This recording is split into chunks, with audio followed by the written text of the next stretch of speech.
What up, people? Happy Sunday. This is the Black Wealth Project. You know, we come to you live and direct every Sunday at 7 p.m. to talk about all the things surviving wealth or surrounding wealth as it relates to the Black community. I'm Kamari Yellish, your host, and I'm joined with the Brain Trust here, my super duper genius people, Tracy, Corey, and Jimmy. We're missing about 2/6 of the band. David Ruffin isn't here. Who knows where he's at? Hopefully he's not in the West Philly row home somewhere lined up, but hopefully he'll be in soon. And I believe Courtney will be here in a little bit. But listen, today's topic, the Black community's relationship with the stock market. Did you know that only about 33% of Black families or Black households actually invest in the stock market versus that of white families, white households that invest in the stock market at a rate of about 61%. So we got 33% for the Black community, 61% in the stock market. You could actually do a quick study, a quick look back, and you can see this disparity is one of the reasons, not the only reason, one of the reasons for the massive wealth gap that we have between Black households and white households. So we're going to get in that today. But I got a question for everybody before we get going. Do y'all think we should outlaw or get rid of Black History Month? Put your comments in the chat. I would love to see what everybody has to say about that. So what's up, team? How are y'all today? Yo, every time you say today's topic, I'm ready to say self-destruction. Like, Oh, every time You you really say got it, the rap audience that's bugging. every time you say it, I'm ready to Wow. chime in. Because of the way you say it, you be like, today's topic, and I'm ready to go self-destruction. You know what, though? Real quick aside, I've been really analyzing like my 80s rap that I've listened to and grew up on. Like, if you think about my name, the Finance Rebel, who called themselves a rebel? Public Enemy. Public Enemy, so did KRS-One. Oh, yeah. Rebel, renegade must stay paid, not by financial aid, but a rate of hits, causing me to take long trips, right? And I was listening to that, and I was like, wow, the music really is playing through me. So thank God for them. Thank God for them. And Public Enemy, though, because, you know, that's Public Enemy's second album probably is, between that and Nas-O-Matic, probably are the greatest hip-hop albums ever made. Takes a Nations and Millions, you're speaking of? Yeah. I mean, I would also have to put up Low End Theory, but this isn't a hip-hop show, but we could, but I would like to nominate Most Def album also. I can't argue either one of those. And if you consider Lauryn Hill's album a hip hop album, you have to nominate that also. I mean, if you consider Lauryn Hill's hip hop album, it's probably number one. Your Lauryn Hill's album is probably the greatest single album in any genre, but that's another debate for another day. Yep. Right. Speaking of music, though, now we're speaking of music, man. Speaking of music. Oh boy, here we go. I know. I just want my Nobel Peace Prize, and Courtney isn't here right now, but I need to have a Nobel Peace Prize delivered to me, to add to my accolades, because I finally got Kamari and Courtney to agree on something. They agreed on something. I should win an award for that alone. You should. That's fair. That's accurate, actually. What's crazy is I never weighed in on the topic, but I agree with them. I can't lie, man. I mean, that's big, really, Corey? Okay. Hey, listen, I can't lie, man. Like to be honest, like there's songs on Thriller that I skip. Okay, can we talk about what the conversation was about to give the folks? Okay, all right. All right. So a friend of mine. Hold on. I'm going to rescind my question. All right, so forget that question. Jimmy, you line up the question. All right, no, so I'll give a little background. So my brother Dev, who's like probably the longest, me and Dev have known each other since we were about 6 years old. And we've been having this lifelong debate about Thriller versus Off the Wall in terms of a Michael Jackson album, right? And so I think that Thriller is probably the greatest album there is. And that's no shade to Off the Wall, because I love Off the Wall. I think Off the Wall is up there as well.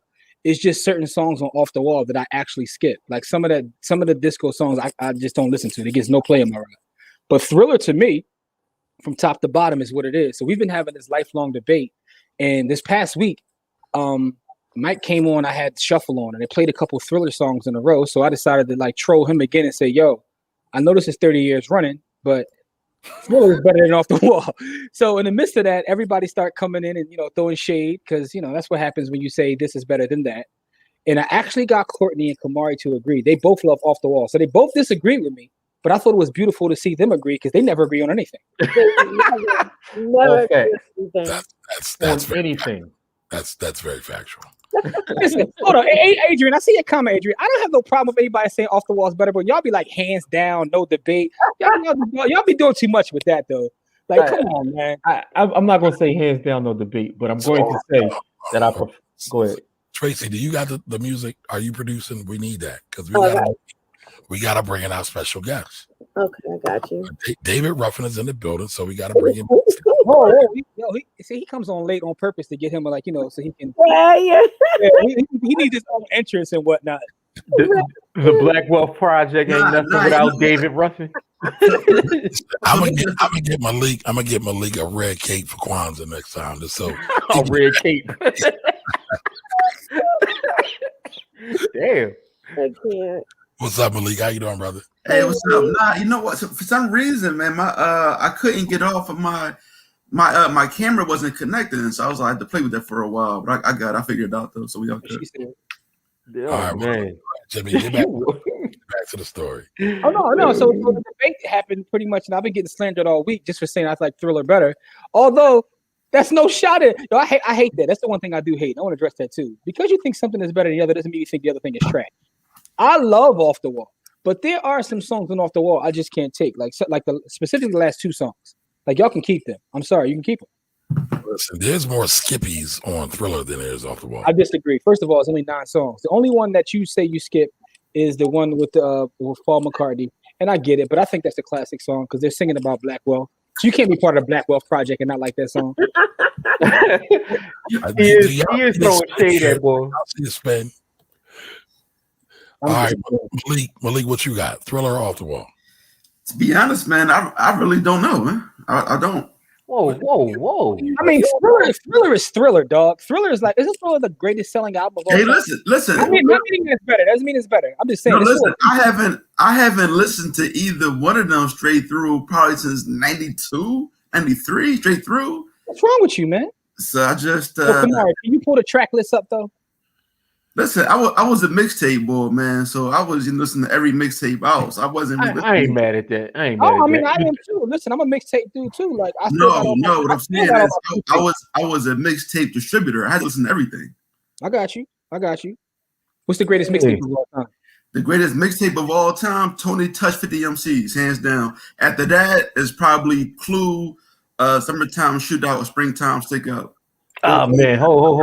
Can we throw that Cannabis DMX joint in there? No, also no, we're talking about specifically a mixtape. What about the Lil Wayne Drama joint he did? No. So dedication. So that put dedication on a map together. But if I'm gonna go now as far as solo artist mixtapes, Trapper Die, easy.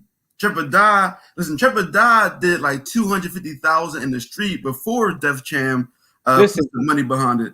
I used to argue that, right? But at the time, I had went down south to visit a HBCU for reasons that we're not going to talk about. But with that being said, it was different up here versus down there when Trapper Die came out. Like you can't fully appreciate Trapper Die like if you never because if you haven't been south of the Mason-Dixon line when that came out, you wouldn't really know that Trapper Die was the shit like that. Trapper Die was amazing.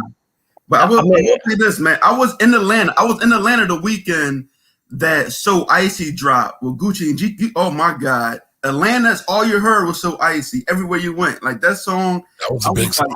That's still a big song. Infectious, man. And I heard it everywhere. So it was that weekend, 2 records dropped. One of them, So Icy Blue. The other one was Maceo. It was called Ho Sit Down. That didn't pop. It went crazy that weekend, but after that, it was over with. All right. So with that being said, can you pull the track list up?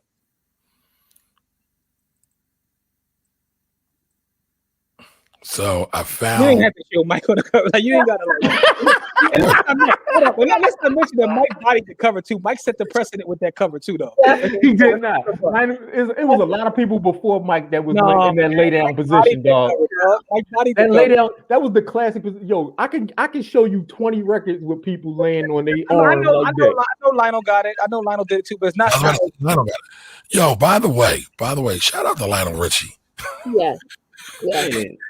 He's like the biggest dirty old man ever. His new boo is 30. His new boo's 30. He's 70. I ain't mad at him. Really? I didn't see that. I'm not mad at him. He met her on American Idol. Jimmy, I can't find the track listing back to back. So just go one at a time. Then to say, Google, like, because the thing about the Thriller track list, people don't realize is 9 songs and all 9 are fire. It's like 9 singles. Like not all 9 are not fire though. And you're gonna stop. There's only one song you told me you don't like. But all 9 are not fire. They are. But here's this, right? we don't get the Brandy and Monica song without Mike and Paul McCartney. We just don't get it. Here's the thing about that. The big win about that, which I didn't realize, is that Quincy Jones produced Off the Wall, Thriller, and Bad. Yes, he did. You talk about a three-peat. You talk about a run of runs. Yes. And when I went back and I looked at Bad, because Bad wasn't as popular, it's hard to come behind Thriller. Yeah. No, but listen. Hold on. That track list, no, it's savage. It's savage. Yeah. Dog, it don't compare to the other two, though. Look at the last 3 songs on Thriller, because that's what came on, maybe prompted this whole debate. Those songs come on back to back to back. I'm like, come on, man. Like, what are we talking about here? The lady. Those last 3 songs, the way he ended that album. Yeah. You can't give me that disco stuff at the end of Off the Wall. It don't compare to that, B. It just doesn't. Yeah. Did you just sit Now, with that being said, I think Mike's single greatest song is on Off the Wall. I'll give you that. Mike's single greatest song is on Off the Wall. That's without a doubt. And that's Rock With You. I'll be honest, Thriller has not aged that well, in my opinion. See, now you add extra sauce on it. This is what I mean by the hate, though. I'm just saying. Listen, it's one thing to disagree with me, but when y'all be like, his hands down, it's trash, it hasn't aged well. Like, yo, y'all add extra sauce. I didn't add any of that. I just said I like Off the Wall better. And that's fine. I'm okay with that. If it's a preference, I get it. All right, so hold on. Listen, y'all. For all of y'all that's new here, everybody knows Jimmy and Corey usually never disagree. And if I get into a debate with one of them, I know I gotta watch my back because I'm getting jumped. Easy work, real quick. I'm food out here on these streets, y'all. When I'm battling, like so, I'm really surprised at this take going on right now. No, listen, I got you and Courtney to agree. Me and Corey don't. This is amazing. This is why I deserve a prize for this. I found a topic that could do that. But I'm still going to stand on my Michael Jackson's single greatest body of work was Moonwalker, the movie. Sorry. Nah, fam. Nah. All right. We going to send you to the pit of unfortunate for that. You going to the pit of unfortunate for that. Everything. Nobody has seen that. That's very unfortunate that you think that. Hold on, y'all. We gonna get the business in a minute, y'all. But we do gotta have this discussion, all right? So Wanna Be Starting Something starts the album off. The Girl Is Mine. No. You're going the wrong way. Baby Be Mine is number 2. Right. Oh, sorry. Thank you. So Wanna Be Starting Something. Baby Be Mine. The Girl Is Mine. Fire. All right, Thriller is like so. I'm No. I'm sorry. You going too far. I'm skipping The Girl Is Mine. If I'm in the ride, I'm skipping The Girl Is Mine. I'm skipping Thriller. Yeah, I don't like all that. I don't like Thriller in a car because I don't like all that talking. So exactly. I do. In the ride, I skip Thriller because I don't want to hear him talk. That's how you supposed to judge a body of work in the ride and the whip. Now, if I'm in the crib, my kids love this song though. Like if I put Thriller on right now, my kids will start breakdancing out this joint. But this is also different, right? If you was outside when Thriller came out, not that I was outside, I was a young kid. But if you was around when Thriller came out and the video came out and the whole world stopped to sit down and watch the video, it hits different. Listen, I'm older than y'all. I had the jacket and the glove. I get it, as did I, but I'm talking about with the night that Thriller released, when everybody as a family came out and watched Thriller. Like, that was a moment. Yeah, that was a moment. But I'm talking about grown up me. Right. I like Off the Wall. I don't bang with Thriller that much. Hold on, let's even know half that stuff. Go ahead. I'm sorry. Go ahead. Let's get through the rest of these. So Beat It, Billie Jean, right? Human Nature, PYT, the Lady of My Life. Those last three. Yeah, I ain't gonna lie. Those last three is super fire, dog. Most albums you get, it starts off and then it cools down. Who ends the album with Human Nature, PYT, and The Lady of My Life? Come on, I could have went without Lady of My Life. Oh, you tripping, dog. You wilding. Shout out to Eddie Murphy too. But go ahead though.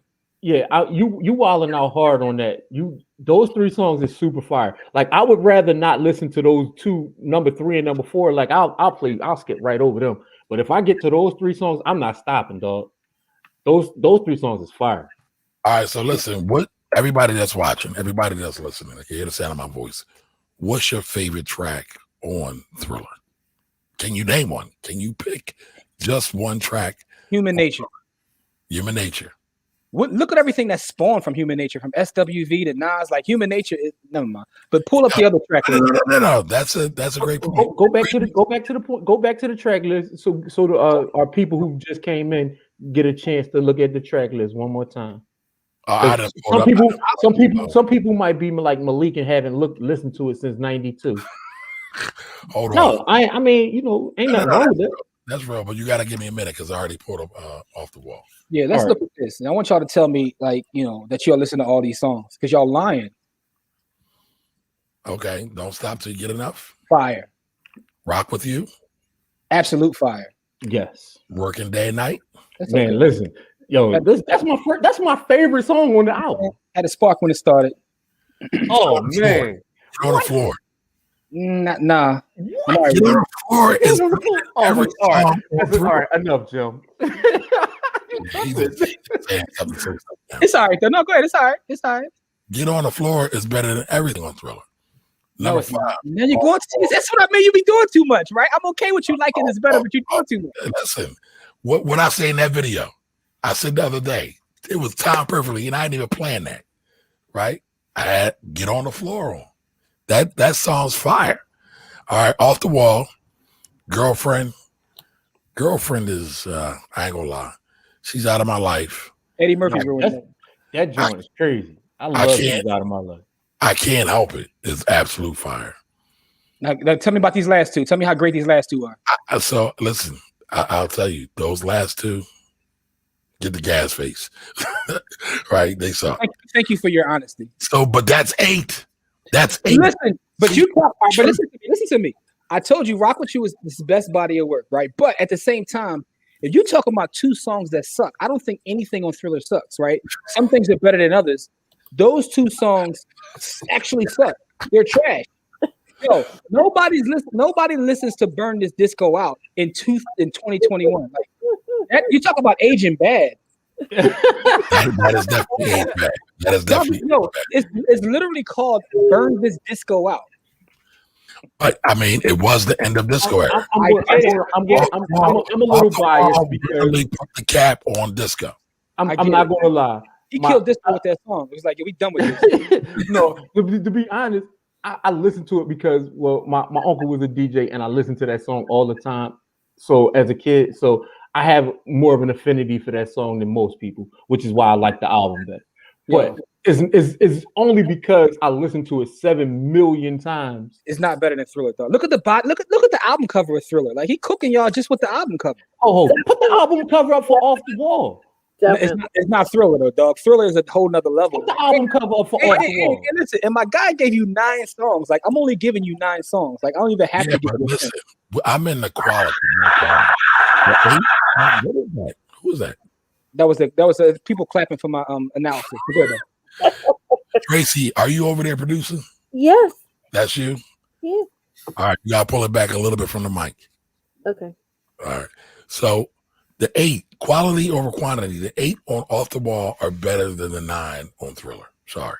Now, no, ho. So now if you say you taking the top 8, right? And I take the top 8 off Thriller, right? And I get rid of the girl is mine. It's not. Yo, you're not beating that 8 for 8. You still can't touch it. No, come on, man. Yo, listen, y'all. Hold on. So listen, y'all. I gotta be the bad guy here. We gotta rein this in. We actually have to have a show. Oh damn, my fault. I forgot this wasn't the show topic. Yeah. So we about to go all the way off the rails. We about to go all the way off the rails. Yo, shout to Mike, because we only comparing Mike to himself. That showed you his greatness. Right. I mean, we didn't have time, but looking at Bad's list, those songs. I know Tyrone made the argument on my status. He said Bad was better than both of them. I disagree with that. I disagree with that, but it's arguable. I gotta just being honest. It's debatable. It's definitely debatable. Hold up. So Bad is debatable, but Thriller's not. Well, come on. Yeah, you was hating. I wasn't hating. We gotta have fun, right? I mean, what's fun with disagreeing with you? That ain't no fun. Yeah, okay. Well, hate on Tyrone too, though. Hate on Tyrone's opinion too. No, we can't hate on the audience, man. We don't have an audience. We're nothing. Talk to him, Rich. That listen to everything that came from PYT, the Kanye flip. Like Thriller is another. I'm sorry. Let's get to the audience. Let's get to the topic. Yeah, I was about to say because wait a minute, we got another superstar in the house, y'all. Everybody get the red cape ready. Miss Courtney Richardson's here. Where's the air horn at? Where's the air horn at? Casey, where's the air horn? Mama said, Mark. Oh. Have we gotten this together that Off the Wall was better? Have we talked about this? Have we gotten there yet? Talk your ish. Like I'm just popping up to say hey, but I mean, unless we're all in agreement. You know what? You're looking at Moonwalker, that bootleg behind off a bag. Get out of here. Yeah, Courtney coming in. Pow, pow, pow, pow. Courtney came in with the gun. I'm just gonna say the bunny. Clay Mason bunny. Call us the bunny. I don't even remember the bunny. Courtney came on burning this disco out. On fire, but let's get it. She's burning this disco out. Let's be responsible. Let's get on with the regularly scheduled program. Yo, troll. Our B.O.B. of the week is Good Beard Day. Now, I am wearing a shirt that is from the creator of Good Beard Day. Amir is my man. I got some Good Beard Day stuff around. Shout out to Amir. Yep. So this is from Amir at Good Beard Day. Brother's doing fantastic work. Let me show you his website. I love everything he's doing. Plus, me and Amir have also done a lot of work together in terms of putting together and promoting Black-owned businesses. So we've done some work together. Amir is amazing. And he stayed down. So I just wanted to give Amir a major shout out because he's been through some things, but he's still battling and he's back. All right. So can we talk about the trademark though? Can we talk about the protection of the intellectual property though? For sure. Okay. Yeah, man. Talk about that. Yes, I see that. I love it. That's what I'm talking about. That generational wealth, that intellectual property creation and protection. Oh, you got me excited today. I know that Off the Wall is still better than Spiller. So, this is amazing. I'm so glad to see this. Go ahead and burn that disco out. Yeah. All right, y'all. Make sure y'all find Good Beard Day. They're on all the platforms: Facebook, Instagram. Check him out. Yo. And patronize. Don't just support y'all. I need help, man, because all my life I had a struggle beard, man. So listen, my life. Listen, my beard trash. My beard trashy right now too, but his product's not trashy, right? I gotta go grab some more because the whole thing about his product, like, first of all, his shirts is fire, his hats is fire, his marketing is fire, and the products are also fire. So like, I married oh man, he do the thing, man. I bought the beard box. It come with a pick. It come with beard balm. It come with a pick, beard balm, lotion, something like you just be walking around smelling like pregnancy.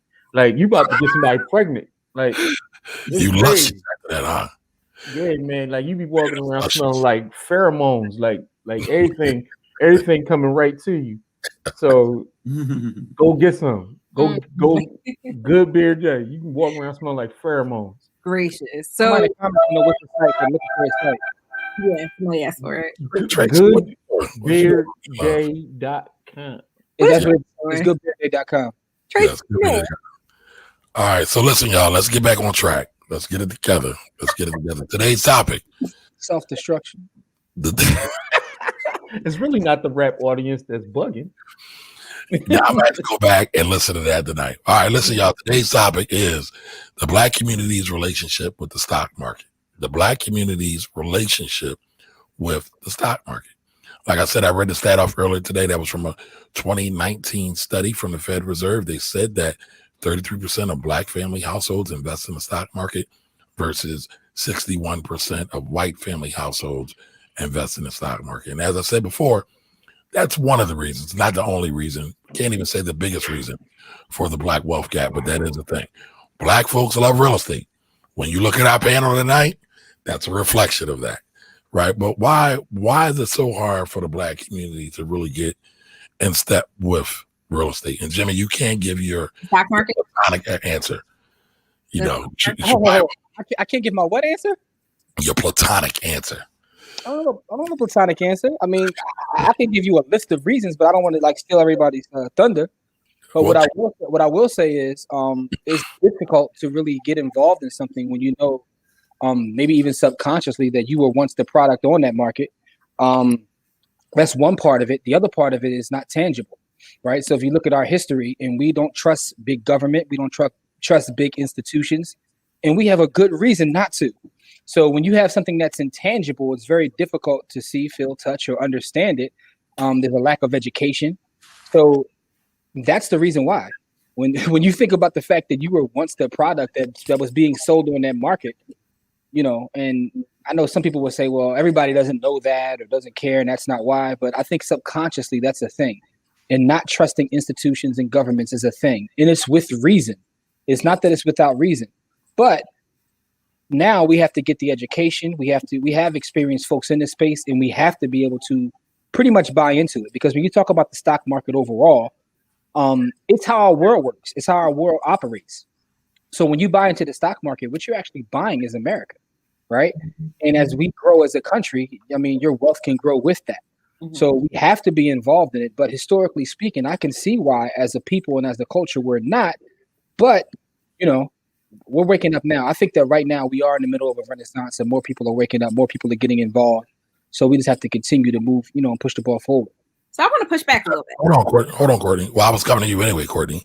But Courtney, it was your idea, right? This show topic was your idea. So you tell us why you think that about where the relationship of the Black community came as a result of the stock market. And then, push back, please. No. So everybody says I'm about to come up with smoke when I push back. But no. That's not what I'm saying. I do think that there's a level of understanding that we're commodities traded on the market. And I think for those who do know the history, that's very off-putting, because I think it's very hard for us to be, and even some of the companies that are traded on the stock market right now are beneficiaries of the transatlantic slave trade.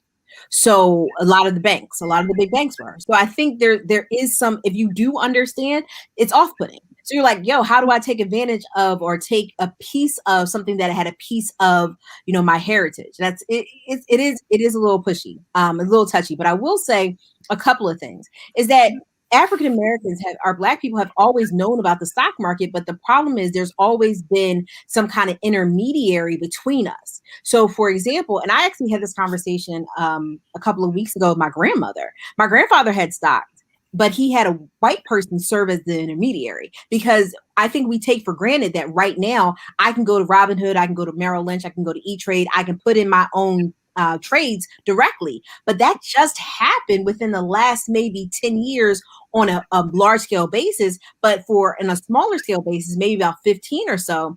But before about 2002, 2003, and I'm actually going to say even later than that, maybe 06, because I remember I had to do a broker assisted trade in I want to say 06. So again, it hasn't been so easy to access. And before, we actually had the ability to work with stockbrokers. I mean, the only way you could buy a stock was through a person. And if you can look at the people who have a Series 7, the only people that are able to sell securities are general securities, I should say stocks. they don't look like us. I was Series 7 licensed, and many times I was the only Black person in the room. I was many times the only woman in the room. And that wasn't just a story for me. That wasn't just, my company. That's all of the companies, because in order to get a stock certificate, in order to get licensed to be a stockbroker, you have to be sponsored. Mm-hmm. And they sponsor people who look like them. And I also go back to 1919. I shared in our Facebook group. We actually, our group chat is that Marcus Messiah Garvey had stock certificates for his company. Mm-hmm. Black Star Line. Right. I was going to say, and I was like, let me not mess it up. But that's traded, were they? I'm sorry, what? They were not publicly traded. No, right? They were not publicly traded. That's part of why he got in trouble. But I think that's part of the thing is that, we've actually understood ownership because to a certain extent we've been owned. So I think there is some kind of understanding of ownership, but I think the fact that we have not had access to the market for so long, it actually pushed us to real estate. Because real estate, we can always do in a private transaction, but with stock, up until recently, I had to go have somebody do it for me. And they had to look like me because there weren't that many.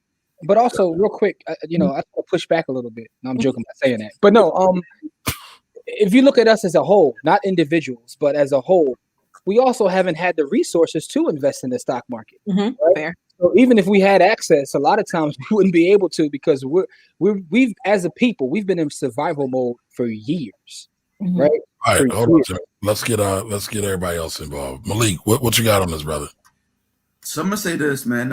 I need my bread right back. Like if I put my money out, I'm not waiting 30 years. Like this is like a kind of a mind state, right? It's like, listen, like why buy this company that I don't know nothing about, where I can buy a pack, I can buy some hair, I can buy a car, I can buy anything else. I can flip that and I can use that money versus locking your money up in one place and not being able to touch it. That's one. And then two. Oh, you mean like the bricks you buy? Mm-hmm.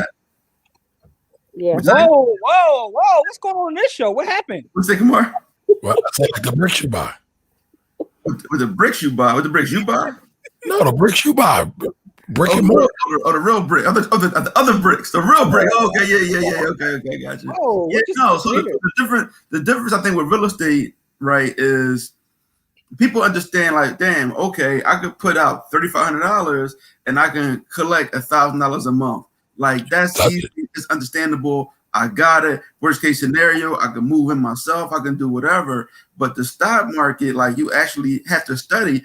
And as we saw in Philadelphia, I think 70% of third graders are not on math level. And so reading level. Huh? On reading level. Yeah. And math. And math too? And math. Oh, yeah. I didn't see that. I saw reading. 30% of the third graders are not on math level, right? So we're going bad in both spots. We're doing terrible, right? And so when you're looking at it, like if people are being undereducated, no, they're not going to have the confidence to look at the stock market. You know, they can't even. When I was teaching, I was at Salzburger. They're not Salzburger. When I was at Sayre High School, in terms of high school, their ninth graders couldn't even combine integers on the number scale. Come on, man, I'm not buying no stocks. But what I can do is I could double his work. I'll tell you that much. You know, but I'm not messing around with the stock market. You know, put it somewhere in the digital world. And so the self-confidence got to it, the information, and then you know a lot of people that got houses. You don't really know people that got stock except for through their 401k. You know, if they even got a job, they got 401k. If they even got a job, you know, and so it's a lot of different factors, but I can just speak to me. I did well in real estate. I thought that you put your money in the stock market and you wait until you retire and you hope that the money is better. It wasn't until I started to study like, oh snap, I can really make money every week. Oh, this is a whole new phenomenon that nobody ever told me about. All this other stuff. All you hear is about the horror stories. Oh, I lost my shirt in the stock market. Then you got people like, don't mess with those stocks because don't nobody really know it. And then people that do mess with stocks, they mess with penny stocks. They're not in fractional shares, relatively new. You know, so it's a lot of other factors. But I can speak to me, like I said, I didn't know enough about it. I didn't seek it out. I knew I had generations that was involved in real estate. none of them, my generation previously, were buying stock. You know, I got one cousin who's a stockbroker. When I was in college, I was feeling myself. I had some money for throwing parties, and I was like, "Yo, I can give you this bread, but I need it back next year." Like, and he laughed. I'm like, "Next year?" Like, no, that's not how it worked. I was like, "Well, I can't get this money. I need it back." You know, and I was making money, but the thought of me having to wait until some unspecified time in the future to get this money back, I personally wasn't willing to do that. All right, Corey, what you got on this? I mean, a lot of stuff been said, but our relationship is tricky because we've been denied it so long, right? And so because other cultures have had a lot more exposure and didn't need intermediaries, they were exposed to it a lot more. And so our lack of exposure is part of why we're such consumers now, right? And so our relationship with the stock market is one of the reasons why we're consumers, because we don't understand how money is made in this country. And we don't understand who has control and who has power in this country. And our relationship with politics and everything else would change if we understood how money is really made in this country, right? So our government, which we don't trust, controls who gets wealthy in this country. They control it with the tax code, and they control it with public policy. And so part of that public policy is what happens on the stock market, right? People don't understand why the SEC was created. They don't understand why, certain things happened at certain times that they don't understand what the stock market crash in 1987 did. All they know is that the stock market crashed and, white people was going crazy. Black people was poor as hell already because we were still coming off the crack epidemic. We didn't even know, like in 87, when the stock market crashed, I didn't notice anything. I didn't know nothing. I was a 12-year-old child, 10-year-old child. Mm-hmm. And my parents my mom didn't stop going to work. My pop didn't stop going to work. Nobody lost their job because 90% of the people in my neighborhood either didn't have a job or were so poor that it didn't affect them in any real rational way until years later when the prices started going up and the companies started to, it didn't affect them in any real rational way immediately, mentally. Now, physically in the real world, it affected them because things costed more and things of that nature. But, when we had the crash in 2001, the same thing. Most people around me was poor. So we didn't really care about that crash. Because to us, it was regular, you know what I mean? And so, like I said, on my 18th birthday, well, a little bit before my 18th birthday, my pop gave me stock certificates. And I told y'all, I can't even tell you what was on the certificates. I ran to the bank to cash them joints in so fast, my head spun. I didn't even look at them joints. He sent them to me. First of all, he had literal certificates. He had them in a damn book. And he sent me That's old school right there. I mean, my pop was buying stock in the 80s. Yeah. So, when I was a kid. So he was buying me stock certificates. He had a gang of stock. I took them joints to the bank. I was like, man, I don't know to do with this shit. And I took it to the bank because I didn't have any education around the stock market. I could probably be a damn stock market millionaire. I can't tell you because I never looked at it. He sent the book. I took the shit directly to the bank. They cashed me out. Right. Gotcha. And so that's one of the things that I don't want for my children. And so our relationship with with assets, period, has to change. But especially if we're going to live in this country, our relationship with the stock market has to change. Is because millionaires are built in real estate, billionaires are built in the stock market. Because businesses are where businesses solve problems. And while real estate solves a problem for everybody, businesses solve more specific problems. And so you get paid more to solve those problems. And sometimes you get the chance to solve those problems over and over and over again for people. And so the stock market and our relationship with the stock market has to change from this point forward. Absolutely. You just stole my thunder, but it's all good. Real estate. Real estate makes millionaires. The stock market makes billionaires. That is very, very true. Tracy, what you got on this? I echo what pretty much everybody's already said up until this point. One of the things that I'll share is I remember my grandmother's sister. We all had some conversations, and my family is pretty diverse with what they put their money in and what they've used their money in. And I remember my grandmother's sister saying to the family, "I like my money where I can see it." Mm-hmm. And I think that's the sentiment that most of us as a culture have kind of grown up thinking and feeling. If it's something that I can get in my hand that's tangible with money, I know that this is kind of saving the dollars that I spent for it, whether it's real estate, whether it's, buying a business or buying different things or buying a car or that kind of thing. It's tangible, it's physical. You know how much that money, how much it costs for you to buy that, and that in your head reserves the dollar amount for you. A lot of the things with stock market stuff outside of all of the stuff that everybody's kind of pretty much said up until this point, I think it's also to the speculation of it all. A lot of people have all been taught, or even just kind of in a space of just not understanding the stock market and believing that it's gambling and not understanding how all of it works.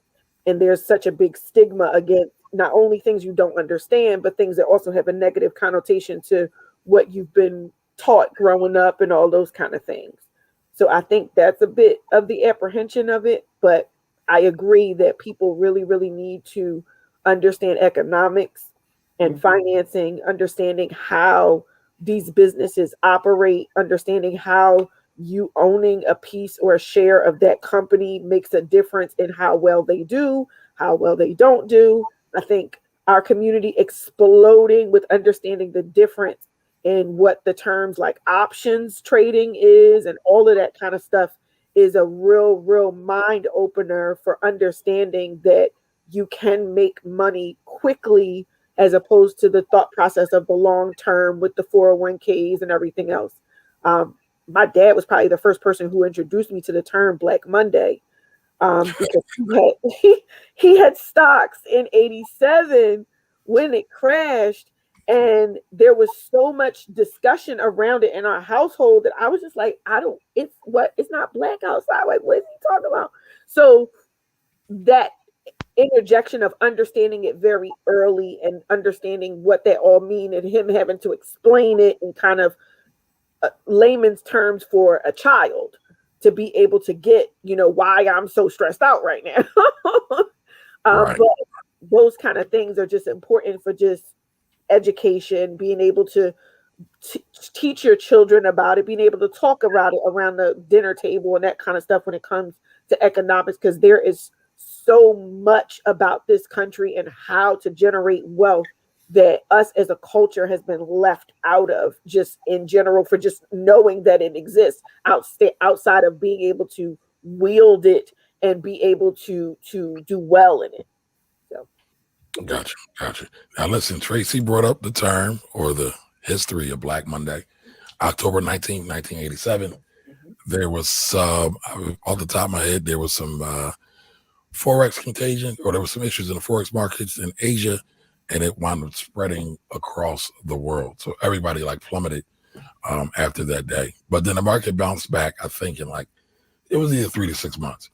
By the way, there's a very good show with Don Cheadle called Black Monday. Yeah, I was about to say that's not what happened according to Don Cheadle, but go ahead though. Right. It doesn't really get into the market that great, but if you're a Don Cheadle fan like I am, it's definitely enjoyable, and it talks around some of the market stuff. But let's talk to some of our people, y'all. We ain't talked to nobody yet. So, what's up, Tay? How you doing? You're Don Johnson's here. The show just started at 7:04. What's up, Dwight? Dwight, what's up? How you doing? And now, while we're going and speaking to everybody, we want to know, what are your thoughts about the stock market? What do y'all think about it? Why do you think the Black community's relationship with the stock market is so stark at this point in time? And can it be changed? Miss Shine, how are you? Welcome to I celebrate Black History every day in my house. Absolutely. But I still believe in, the month. You got to have some special time for it to make it stand out. But I agree. What's up, Adrian? How you doing? Outlaw. Oh, that was your question about outlawing Black History Month. Oh, okay. So Elizabeth says outlawed. Okay. Thank you, Tracy. Mm-hmm. Oh, that's a no for me. Okay. All right. Right. Now look at this. Angela said, I'm going to say What's up, Angela? Body today. Y'all didn't haze this woman so bad. Y'all done gave her trouble. Oh, Angela. Happy Sunday, Angela.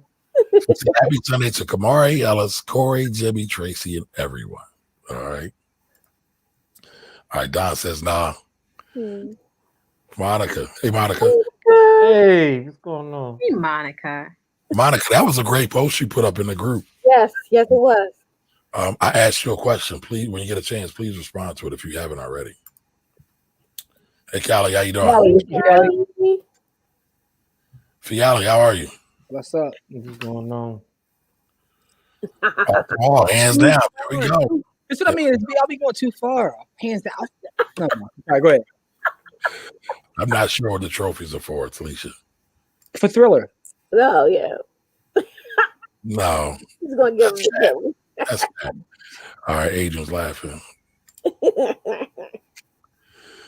She says, you're out here making it impossible possible. I think they're talking to you, Jimmy. More skippies. Yeah. No chippies. Oh, man. Shout out to my man Mike, who has a hip-hop podcast. That's actually his term.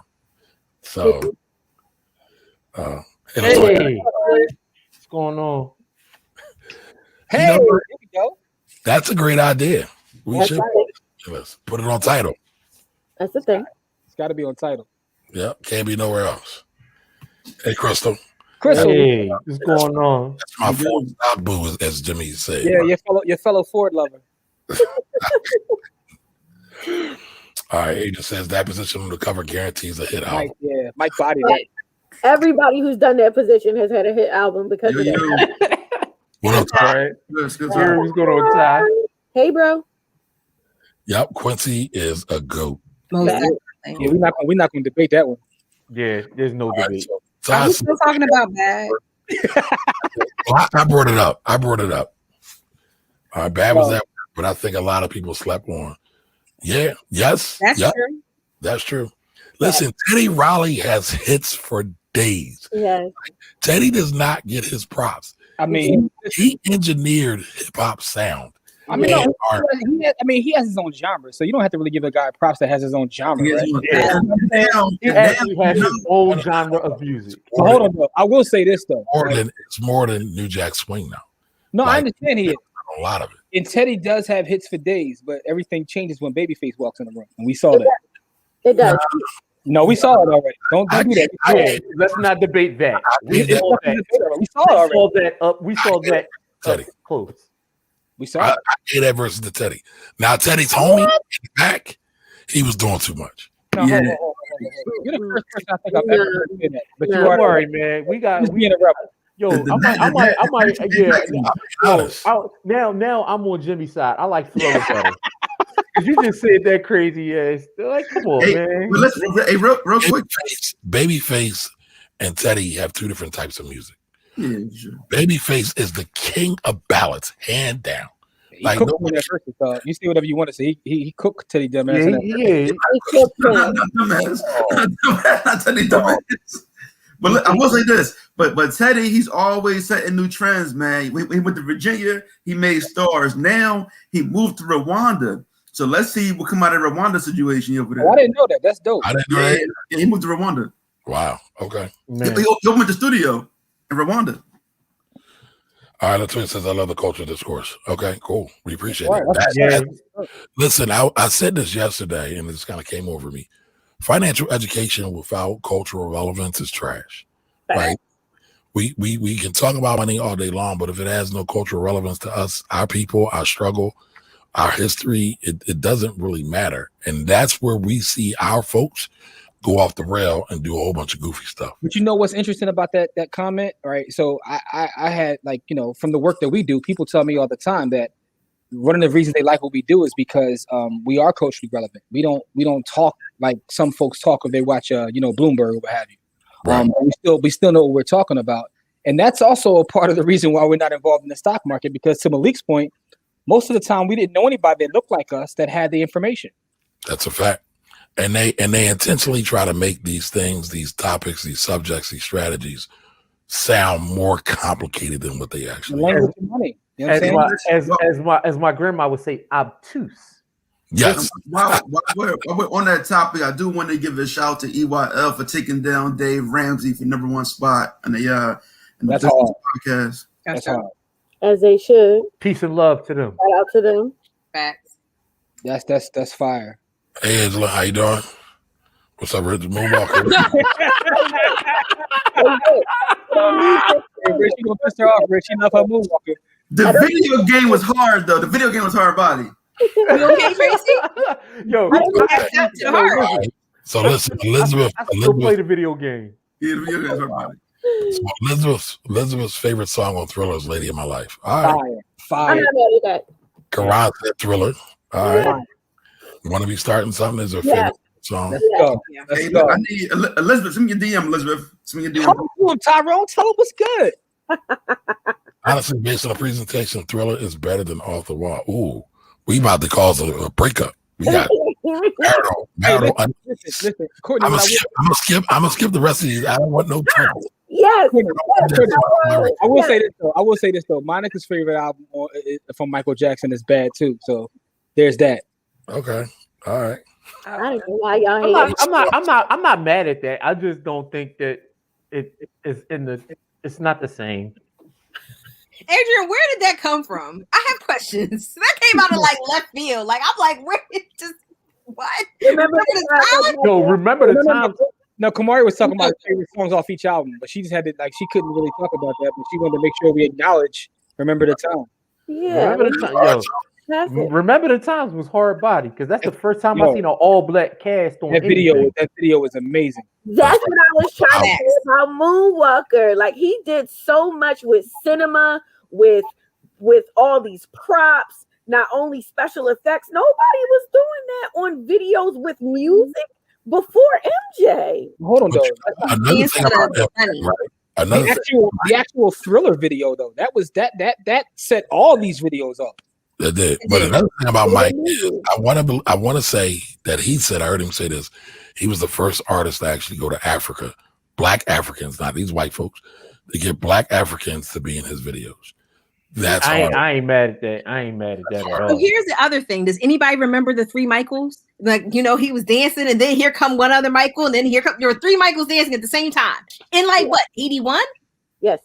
Oh, well, Off the Wall was in the 70s. No, I think that video came out. Like, because remember, these albums used to last forever. Yeah, they did. Mike was walking on the pavement and lightning stopped on the pavement. All right, what's up, Alton? How you doing, brother? Hi. Yeah, what's going on? All right, Kanye, flip that PYT something serious. Man, listen. Yeah. He did. Yeah, I guess. I don't like Kanye. I'm petty. I know his music, bro. I see Corey. I don't like his music either. See, Corey, I was going to say that, but I knew you was going to call me a hater, so I didn't want to say it. I mean, you're not a hater. I don't like anything after the first album with Kanye. I don't like nothing. You are wilding. You're wilding. Oh my God.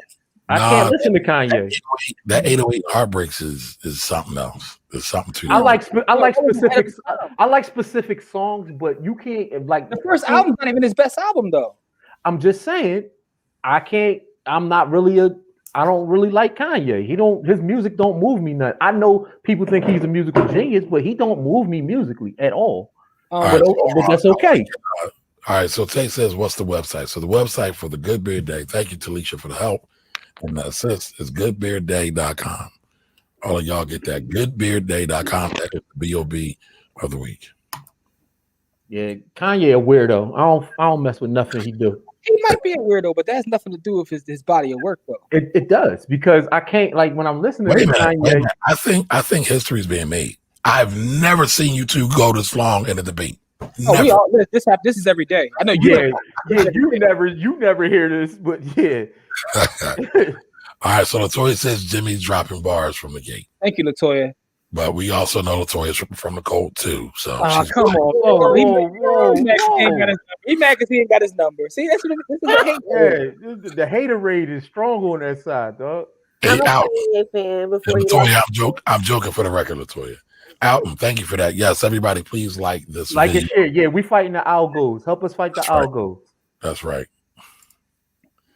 All right, Michael Allen, how are you? Michelle. Survival. Yeah, you're right. Michelle. Hey, I'm sorry. Oh, I missed the L. I don't have my glasses on. Michelle, we're also in survival mode. It's hard to think about the future when you're marred now. Yeah, that's what I was talking about. And shout out to Michelle. That's my NBA Top Shot brother.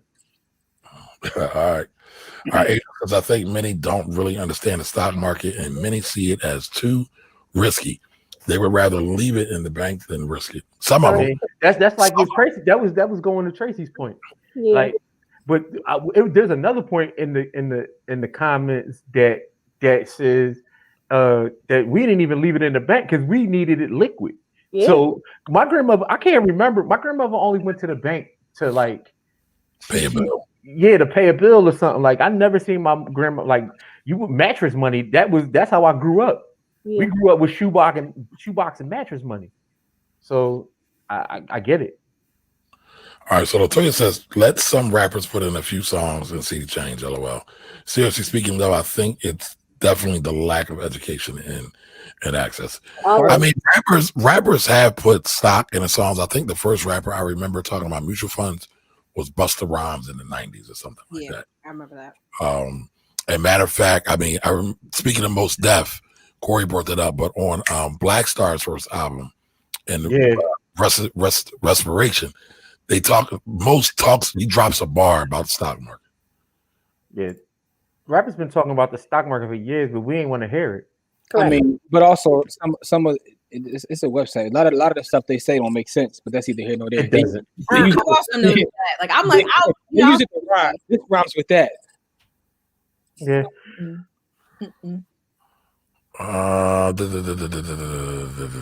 Skip on you, bro? Did it skip on you? Yes, it did. Yes, it did. Y'all caught that, huh? Yeah. I was trying not to say anything. All right, so Canby, how you doing?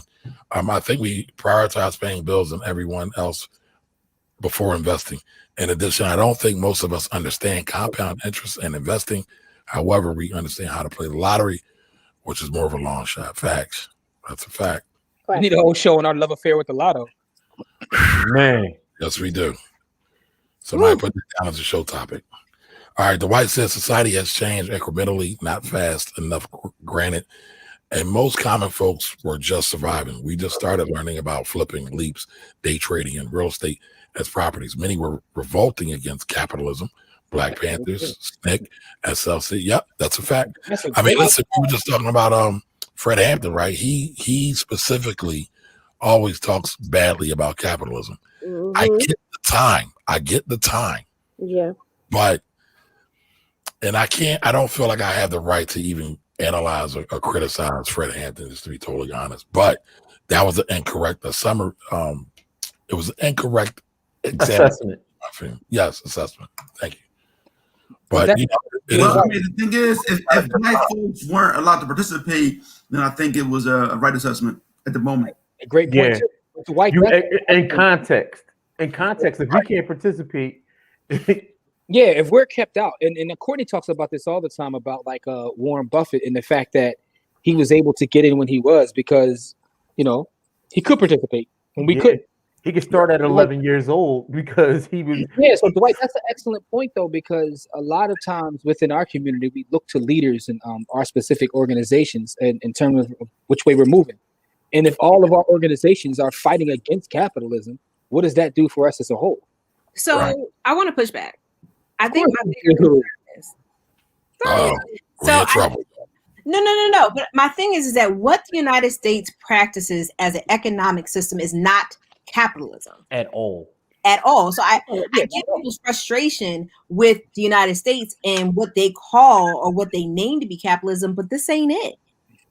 And Africans have been practicing capitalism since the beginning of time. Right. Africans created capitalism. Mm-hmm.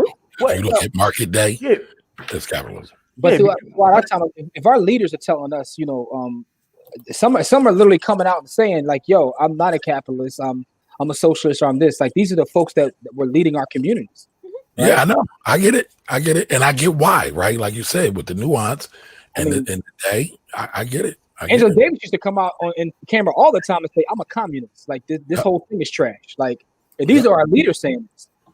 But they also didn't have 50 years to look at how communism broke down socialism and capitalism. I'm not making the argument that they made. The isms don't matter because none of the isms control the money. That's right. And at the end of the day, it's all about trash people. That's right. The ism doesn't matter. The money, who controls the money? No ism matters unless you spark it, man. Ism. Right. Channel Live, Courtney. Don't embarrass us. That was a hip hop reference, Courtney. Don't embarrass us, Courtney. Courtney is confused as hell. Why are you doing that to me? Don't you do it. I never aired out Courtney with Tommy Hill, so I'm gonna keep that. All right, so Alvin says, I think the numbers in my community out of fear of the unknown. We're becoming more included, but on average, people still don't care because it isn't the lotto and don't change their routine. Gotcha. All right, money where you can see it ain't going to work in a digital economy at all. Facts. At all. All right. But a lot of that also to do with generations as well, and a lot of the digital divide is due to generations who don't use technology and never have to, and now they're in a space where they're just retired. And why do I need to know about all of these new digital technologies? And the one thing we don't talk about in the show is the unbanked population, which is huge. Man, and so their thing is cash. Well, so I was never unbanked because my mom worked at a bank. But I when Jim said when me and Jim first started about 7-8 years ago, I had all my money was in my pocket or in in somewhere where I can get my hands on it fast. Right, mattress money. I ain't gonna say my mattress because people come to my crib. I told him he was wild, and he definitely was wild. I was wild. I mean, and the crazy part is I had bank accounts everywhere because my mom's an accountant. Like I had bank accounts everywhere. Like I could literally go to the bank and drop off money at like 8 different banks in the city. But I was like, man, why would I leave my money in the bank? Like, if you don't have the money, then you shouldn't. Well, I grew up with the parents that said, if you don't have the money, you shouldn't be buying it. And then the other thing that they taught me about, coming up as a kid about money was that if you leave your money in the bank, they trap your money in the bank, right? And so, because my grandmother is an old Southern woman. And so, you would put your money in the bank and then you had to go, you got to go through all these gyrations and all this other stuff to get your money, and they not giving you, and they not giving you nothing but 0.5% to have it there. So why in the hell would you put it there? You ain't making no money with it in there, and you don't have access to it fast. So why would you put it there? Right. That's a whole other show. Like some of the stuff that our elders told us that we realized later. It definitely slowed my progress as far. Well, it ain't slowed my money making progress, but it slowed my progress as far as being recognized. Like I still to this. I mean, man, listen. Go back to what Tracy said, right? How many black folks lost money in banks where they had runs on the bank and the bank shut down? Lots. That's how they shut down the banks with Frederick Douglass. But that's also why I talk about our history with organizations. Like a lot of the stuff, like it's for a reason we don't trust these institutions. Correct. Yeah, man. Right. Correct. There's definitely power to Frederick Douglass too, because I read something the other day that I didn't really even know. I mean, I knew, but I never put it in context. That when he died, he had like close to $400,000 in net worth, and they said if you put it into today's time, depending upon which calculator you use, he was worth anywhere between $5 and $9 million. And this is someone who was born a slave. Correct. Yeah.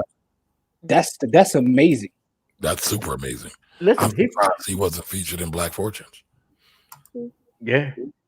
All right. So Toya says a big game changer. And lead black and brown. Man.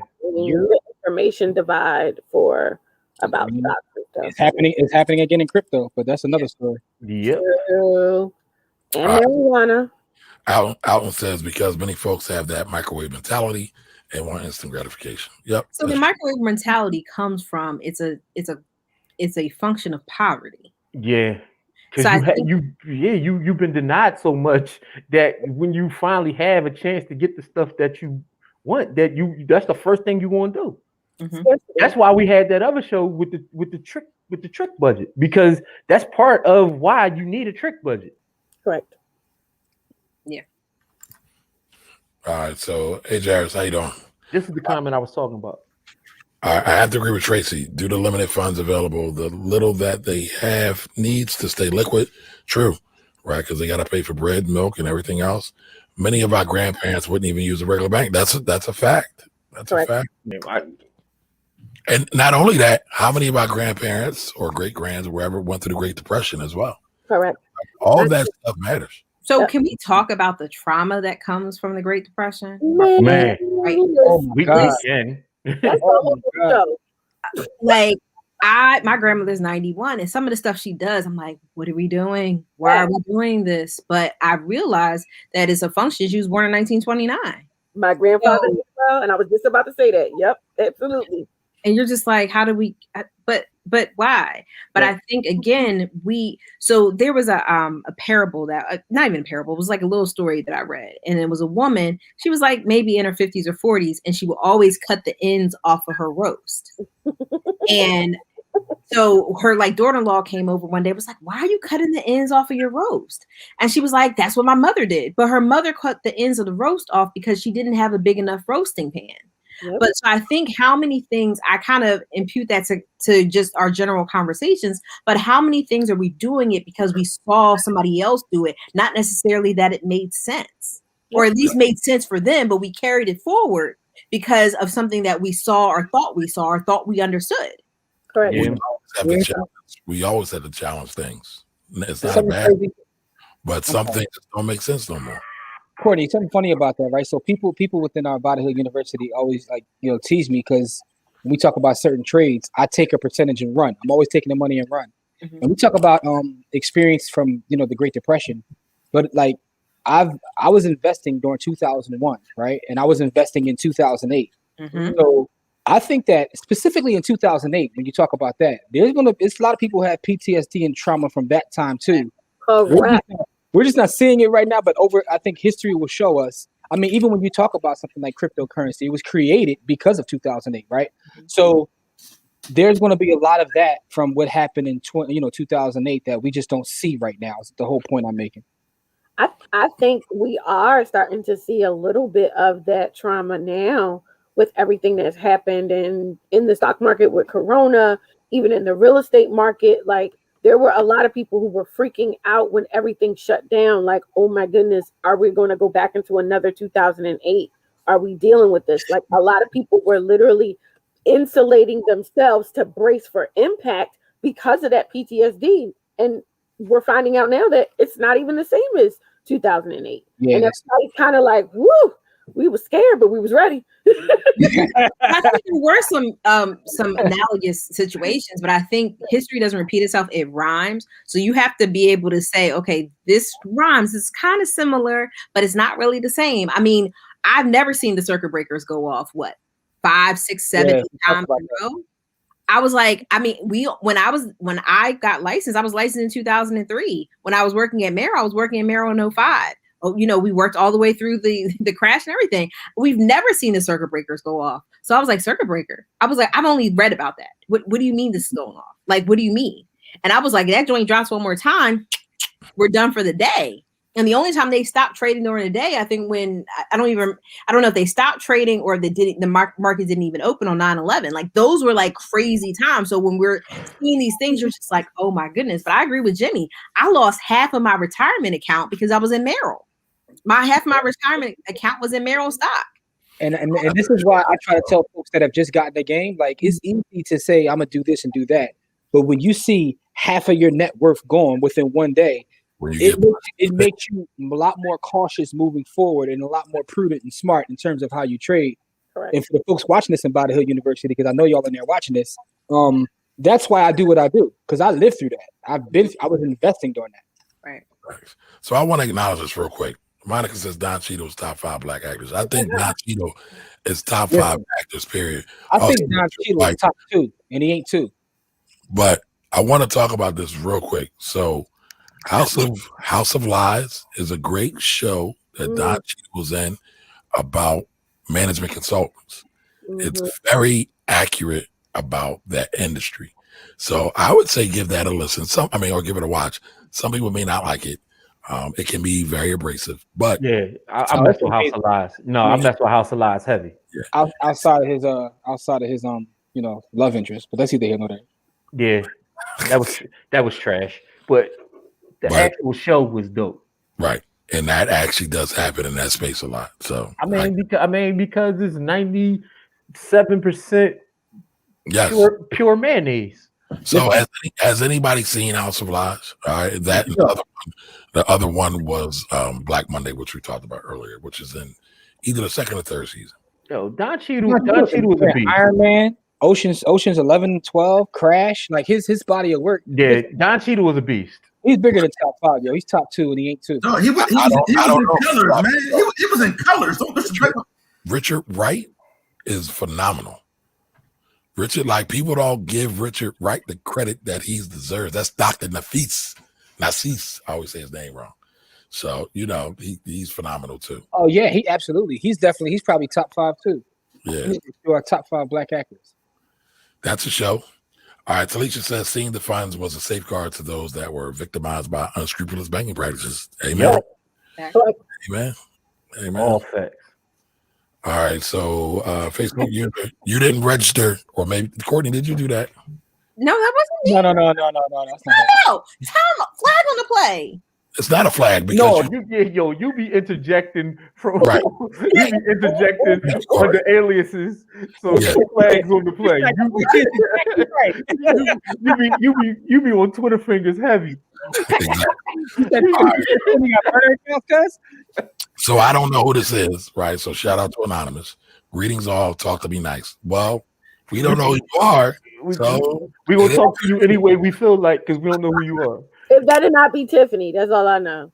Oh, it might be Tiffany. What's up? All right, kid. Okay. I see. Listen, y'all done got poor Angela all stressed out. Yeah, we're not going. Stress out.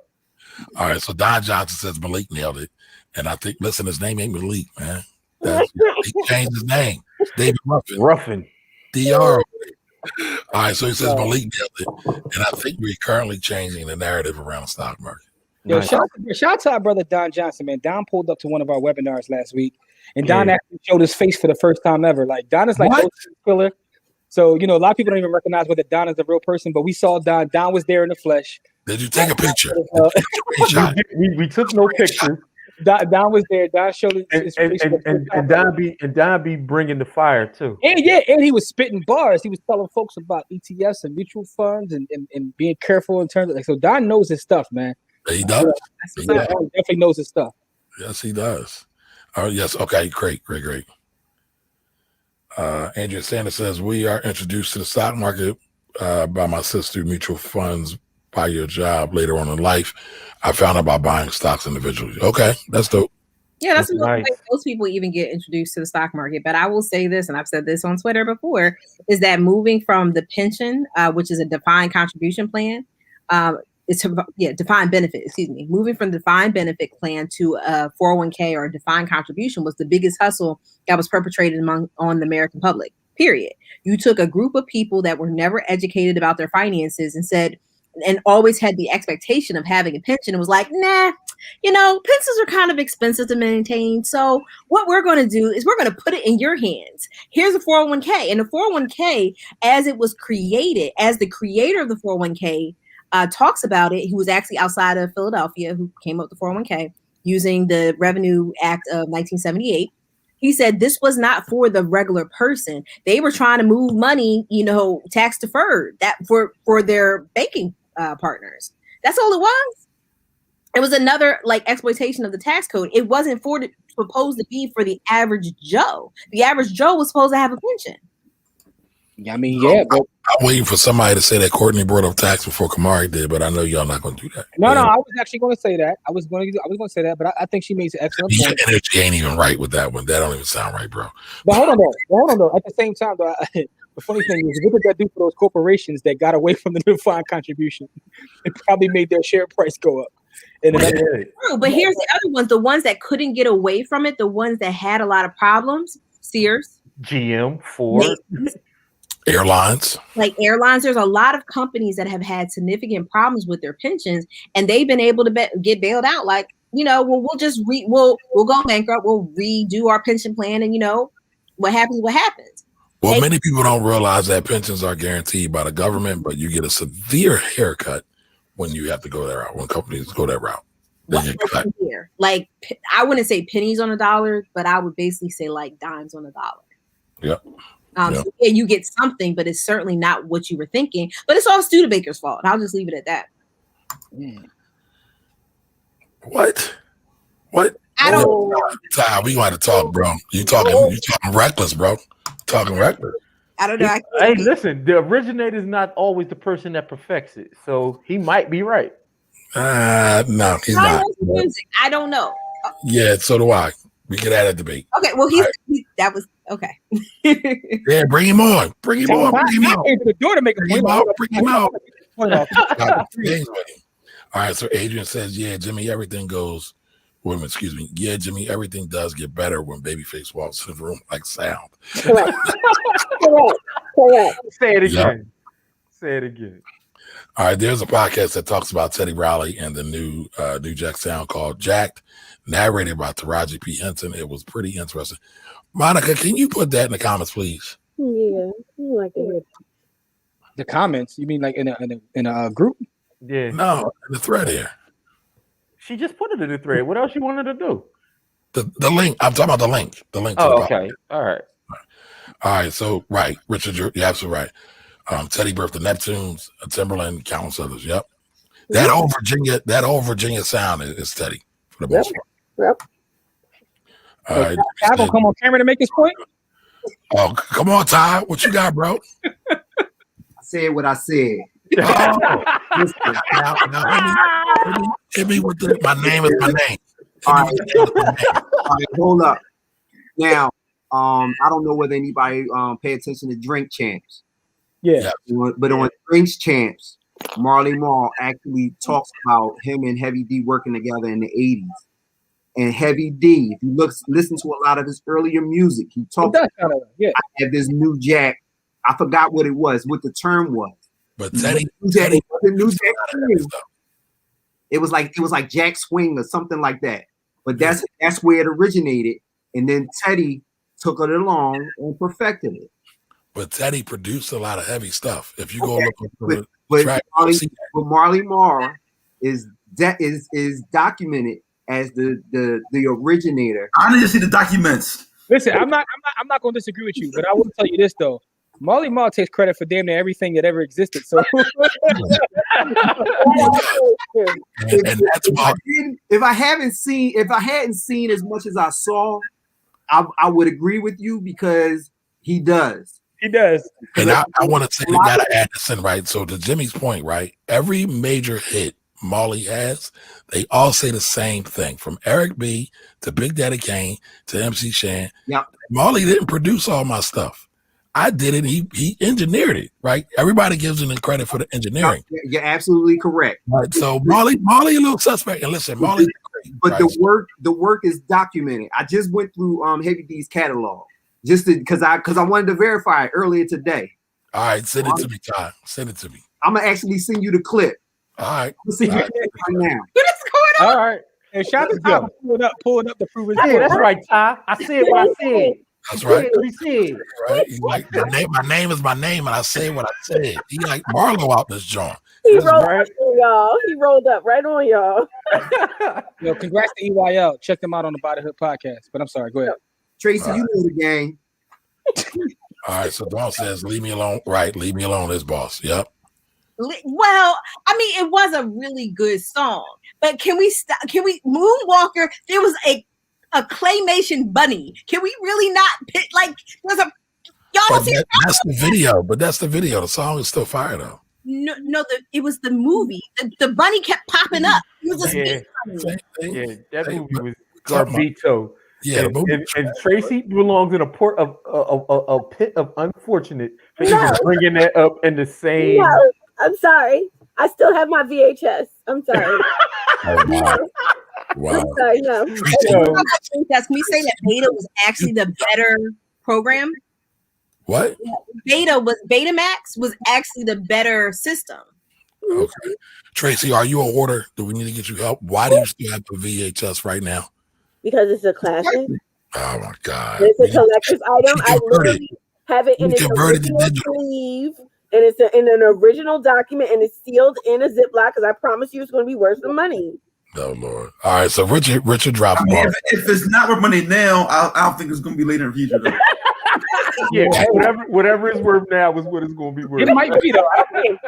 All right. So listen, y'all. Richard says that most I hear when it comes to investing is you can't take it with you, Ugh. and it takes money to make money. Oh man. Well, the second part is partially true, but True. the first part, I hate when people say like every time somebody says that around me, I want to just take my fist and ram it in their eye and bring it out the back of their head like one of those old comic flicks, like an anime flick. But I want to say this though, right? Yes, it can take money to make money, but the real key to making money is creativity. So it really takes creativity to make money. There's plenty of people. Matter of fact, did anybody watch the fight yesterday? Adrian Broner. Yeah, did anybody see the comment where he said, I walked in here with $13 and turned it into 13 million? No. All we're doing is popping bottles, cashing checks, and having sex this weekend. And back to the money. Yeah. I mean, Did he say I went in with $13 and came out with 13 million? yeah. Nah, because that's what he told the judge in court. They only had $13. Oh, Yeah, that's crazy. So I think there's some cap, but he ain't fought in 2 years, and his spending habits was reckless. So But no, to your point though, it does take creativity, and also when it takes money, it don't have to be your money. So yeah, it does take money, but it does not have to be your money. yeah. All right. So Romain says, I think the black people don't invest is because they don't know about it, and or talk to other black people, older folk, for insight, and they don't have enough education about it and talk them out of it. Yeah, That's true. I think when I was younger, my older brother used to talk to our mom about it, and I think she's referring to him as gambling. That's very, very much true. But he could have been talking about penny stock and not 401k or Roth 401k or Roth IRA. Excuse me. Yep, absolutely. y'all ever hear somebody ask you? They be like, you play the stock market? Like, do you play the stock market? Right, Yeah. right. Yep. Yeah. Hey fam, yep. What we talking about today? Dawn, we are talking about the relationship between the black community I and think the this and is on out the of place. side. It is. Yeah, I think this is out of place because Dawn was here for a while. No. Because when she came in, we were talking about everything from Michael Jackson to Don Cheadle. So she was all right. all over the place. But I think the actual topic is the stock market. But we definitely had to talk about, Right. All right. So what, Corey? I thought we were people. Kanye. We got beef. we got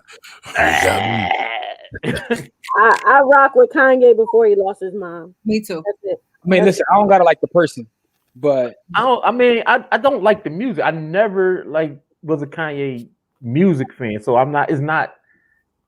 I don't know. It don't move me. It don't move me. Like I The feel Black Album. The Black Album. Any love for it? I like the Black Album. I don't really like the combo album, the Holy Grail. what about Blueprint? Huh? I like Blueprint. You like Kanye then? Mhm. So what I was going to No, say. Kanye's not rapping. I don't like rap. I don't like rapper Kanye. Okay, you talking about producer Kanye too? Oh, producer Kanye. I'm fine with producer Kanye. I'm talking about rapper Kanye. I don't like his actual albums. I don't like when he raps. Well, he don't write most of his stuff anyway, so it's all Well, good. I mean, I don't like nothing he say. So it's like I know. yeah. Elizabeth says, in regards to the stock market, colonizers try to make everything complicated. That's a fact. That's a bar right there. That's a shirt right there. Colonizers try to make everything complicated. Yeah, I think that. Yeah, that can definitely go on the shirt. I'm writing that down. Please do. But we know when you level the playing field, we excel and outperform everyone. That's a fact. And everything. Correct. All right, I'm with Corey. Kanye's like Eminem before the therapy. He needs meds, y'all. The person, the rapper. Yes. He definitely but I mean, he is a musical genius, and a lot of people who have that level of talent and gift, they sometimes do have some mental health challenges. Kanye as a producer is a genius. I don't have any beef with his production. If you watch that video, someone made a video and spliced it how he took PYT and made Good Life from it. Unbelievable. Listen, he changed people's voices into different kinds of sounds. He's a actual musical genius, but I'm talking about his. I don't like when as soon as he starts to rap over that music. We got you. As soon as he starts to rap over that music, I start to tune out. You can keep it moving. All right, let's get he need to pay that choir some bread. What? He burnt the choir. He got to pay them people. Yeah, he turned his voices into actual songs, and he ain't get them nothing. Really? All right, so Richard said that was his Good Life joint, though, before he became a weirdo. Facts. Yep, before he lost his mama. All right. It jumped to me again, y'all. It jumped to me again, y'all. Give me 1 second, everybody. I'm just trying to get back in line and get my place. All right, here we go. Good conversation, listening and learning, and I'm with you, Corey. Not feeling Kanye. All right, so Anonymous is with you, Corey, so you can't talk bad about him or her. Yeah. All right, Andrea said he's a genius.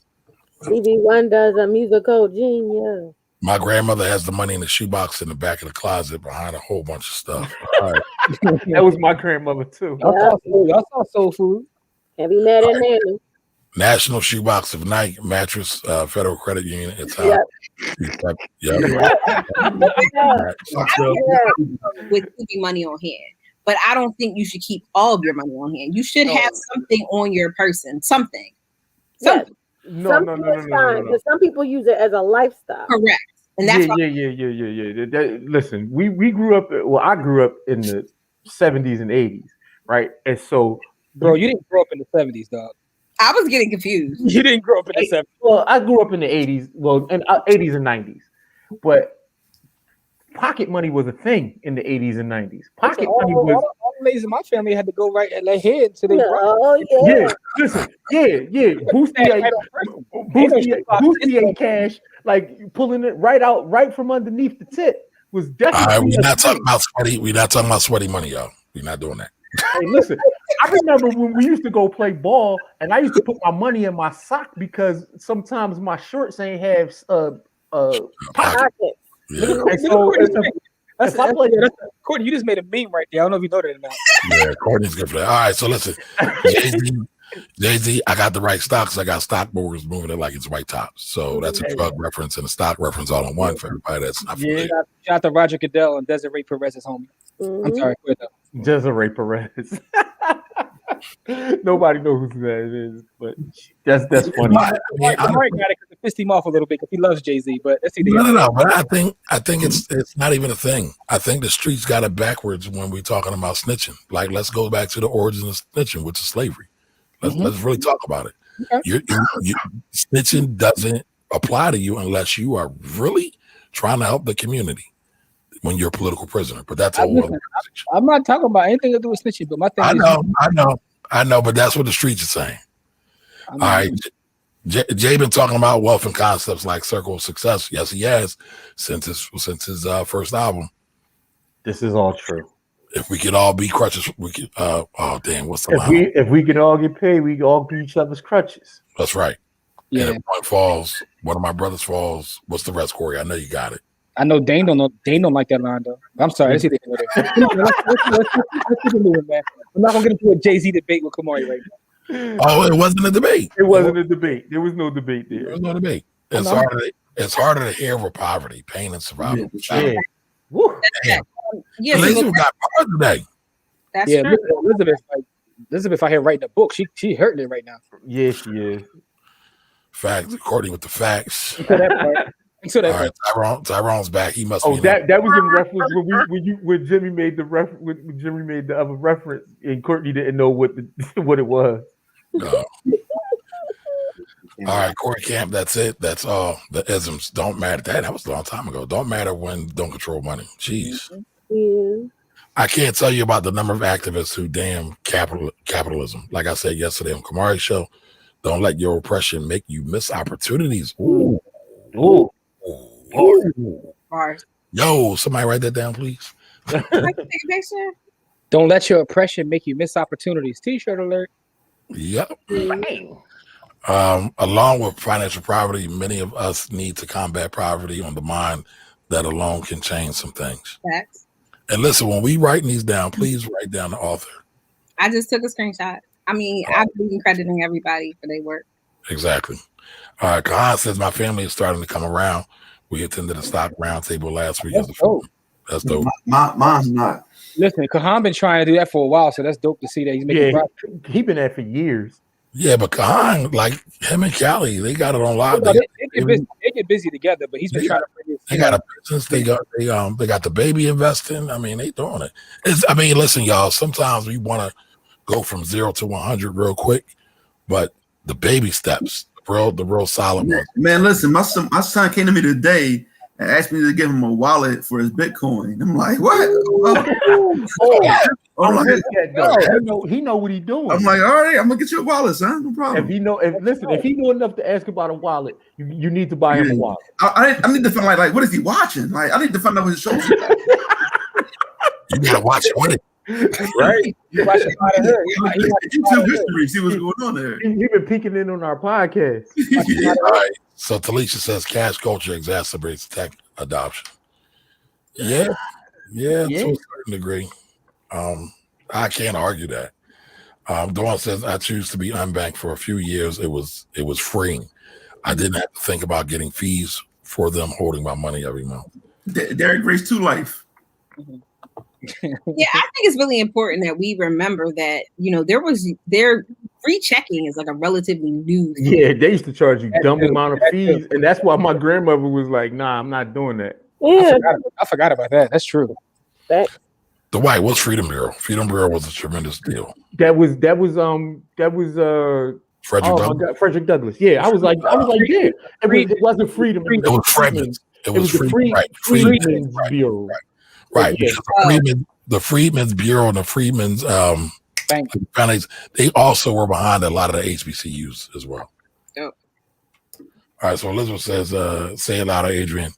That speaks to so much more than just finance. Yes, that's why we always say wealth, Black wealth, is much more than just money. Correct. All right, yes, it's happening in crypto and in marijuana. She was talking about when Jim was talking about we getting left behind in space Again. Again. Yep. All right, so Monica says, Courtney, you mean like ginger ale when you're sick voting? Oh man, I think that first one's a shot at me though. But no, but that's drinking ginger ale is a thing. No, it works. How we do things just because some of our elders or parents do it. Right. Yeah, I got it. It works. So I have a tendency when I'm not feeling well, I just go get ginger ale, and she'd be like, "What are you doing that for?" And I'm like, "That's what you're supposed to do." No, listen, ginger ale. I go get soup. I get some crackers and some ginger ale, and I lay my ass down. And you have to lay down. Yeah, I laid my ass down. That's what our parents told us how to do. I caught that shot. That was a shot at me, but it's all good. Jimmy, don't be bringing out domestics. Dag, Jimmy, y'all getting like Corey. I mean, like Courtney and Ty. Y'all domestics on screen now. But that second part, that's not me, but that's the true though. Because I've talked to folks and be like, so what policy or what do you? My mom voted Democrat, so I am too. Well, listen, the shenanigans the Republicans are doing, because I don't care about parties. I'm not talking about either party. I'm just saying. I know, but I'm just saying for the record, the Republicans are freaking trash right now, and they've been trash for a long time. I mean, if you want to keep it honest, both of them are trash right now. But now after this though, they're extra trash. They're trashy trash. Okay. Just saying. All right, another show topic. Can we talk about the trauma of all the isms and institutions and how we are supposed to learn to thrive and grow? Man, let me read that again because that's heavy. Another show topic. Can we talk about the trauma of all these isms and institutions and how we're supposed to unlearn, thrive, and grow? Yeah. I mean, we carrying all these bags. We like bag men and bag ladies. Man, the whole idea of having to unlearn stuff is like, yeah, that unlearning part is the craziest part in the world because we don't, I wrote a post about this about 2 weeks ago about how people don't believe you when you tell them the truth because of all of the stuff that they learned, right? So when people be giving them the pure facts and the truth, and when you hit them in the head with numbers, their cognitive dissonance starts to kick in immediately, and they feel attacked. And listen, I understand that better than 99% of the people in the world because I work in a field where I manipulate behavior. And so I understand what cognitive dissonance does to people and what making them feel defensive does. And so I try not to make people feel defensive. That's how you get to modify behavior. But for most people that don't understand that, and when you shoot them and hit them with pure facts, they be like, so what? It's like the people that believe like what Monica was saying that'll vote Democrat just because their parents did it, or the Trump tards. You know what I mean? Just because Trump say something, it goes. You know what I mean? Or just because some Democrat says something, it goes. Like both sides is retarded. But that's just neither here nor there. But it's just it makes no sense. But it makes perfect sense because people haven't unlearned those habits yet. That's what y'all gotta stop. It starts with y'all telling y'all kids about a white Santa Claus. So, but that's easy. Lord have mercy. Well, Elizabeth, I wonder when the book. You want to get somebody mad today, Jimmy? Elizabeth, when's the book coming out? Because Elizabeth is barring our life away. I feel like yes, she is. Yeah, she's in the financial space, so that hits home for her daily, dealing with people with this mattress money and just distrust of banks. Like, it's a lot. Oh, listen, it still affect me to this day because I can't get nothing from a bank because I don't leave nothing in a bank. So the White said my mutual fund account 08 dipped so low, but I kept that money in there. Hey, and actually, the White though, let's talk about that real quick though. So it dipped real heavy in 08, but come March of 09, I think it was March 6th of 09, you've seen it run and it hasn't stopped till now. So hopefully you didn't pull out because you would have got some bread. That's what she said. I'm not doing Julio, what's good, Julio? What's going on? Now, y'all see that, right? Julio only shouted out Jimmy. Julio don't care about none of us. Y'all can never mess with Angela again. Yeah.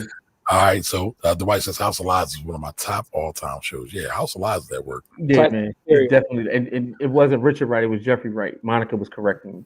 Yeah, thank you. Sorry about that. You are correct. Right, ain't he a writer? Yeah, native son. Native son. Yeah, Richard Wright was that work too. That's why they correct you. Shout out to both of them. Shout out to both of them. All right, so Krista says we're taught not to question our elders, though. This new generation questions everything they want. As they should. Know why, and not out of disrespect, but because they needed to make sense as a part of Gen Zers. I had to realize that and parent differently than I grew up seeing. Nice. And shout out to you for understanding that's fire. Differently because that is a lot of people have not understood that concept, and they have taken what this new generation questions as disrespect because of how they were taught. But if we can unlearn that and allow them to question in their own space and bubble, we will be able to get so much further. Listen, as the great Jay-Z said, question religion, question it all, question all that until answers are solved. So, yeah, he also didn't pray to God, he prayed to God, a white Italian. That's either him or count for Debbie for the retort or the facts. All right, both Cheeto and Wright are top 5. I agree. Yeah, top 5. Ooh, everybody. I forgot about that. Listen, Hank. Top 5 just off that. Shout out to my other top shot brother Hank. But listen, Don Cheadle, Earl of Goat. That's it. That's all you gotta say. Yeah. He's the actual GOAT. He was the actual GOAT. All right, so my dad is the last person I know with a pension. His company went bankrupt 2 years after he retired. Right. So listen, that right there is something I need everybody to key in on right now because everybody thinks their pensions are safe after they retire. They are not. So, well, partially. It depends on the pension. If it's a government pension, usually not, because the government's answer to a pension shortfall is to increase taxes.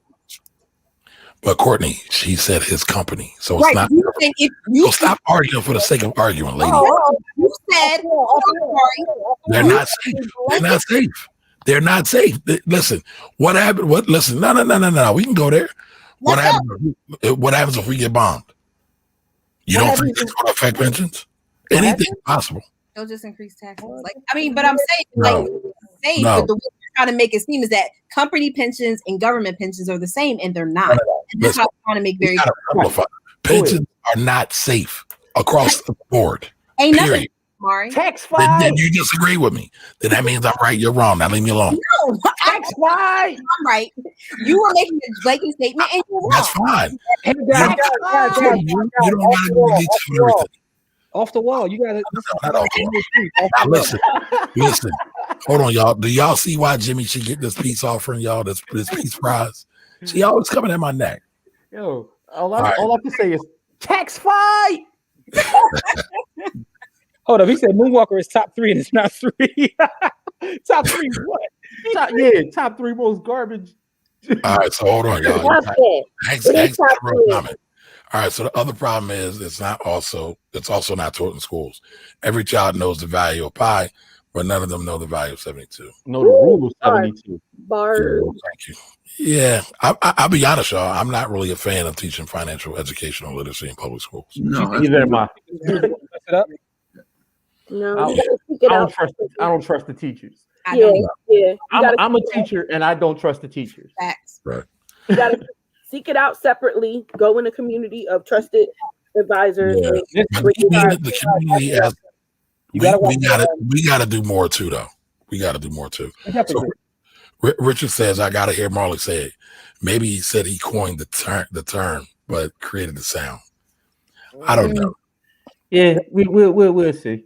All right, Ty, you making your way back. We on one accord with that, sir. My Dark Twisted fan. That was fire. That was a fire album. I couldn't tell you.